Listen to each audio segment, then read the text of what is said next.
আসসালামু আলাইকুম dear viewers, আমার এই ভিডিওটা আপলোড হওয়ার পরে অনেকেই আমাকে প্রশ্ন করেছেন, চিংড়ি মাছের মাথার ভিতরে গু থাকে, ময়লার থলি থাকে, এখানে আপনি ঘিলু কোথায় পাইলেন? এই ঘিলু কোথায় থাকে, এই জিনিসটাই আজকের ভিডিওতে আমি আপনাদের দেখাবো। আমার হাতে দেখতে পাচ্ছেন বড় সাইজের একটি গলদা চিংড়ি মাছ।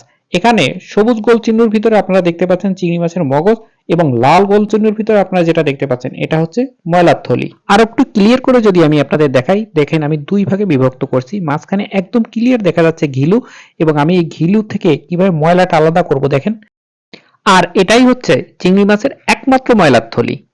আর এই ময়লার থলিটা সম্পূর্ণ ফেলে দেওয়ার পরেই অবশিষ্ট থাকে ঘিলু, আর ঘিলুটাই আমরা বাছাই করে তৈরি করি শুধুমাত্র আপনাদের জন্য। এখানে একটু লক্ষ্য করুন, এটা হচ্ছে ময়লার থলি আর এটা হচ্ছে ঘিলু।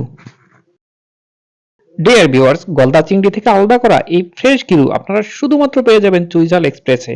সুতরাং আর দেরি না করে এক্ষুনি অর্ডার করে ফেলুন স্ক্রিনে দেওয়া নাম্বারে এবং এনজয় করুন আপনার সবচেয়ে মজাদার চিংড়ি মাছের ঘিলু।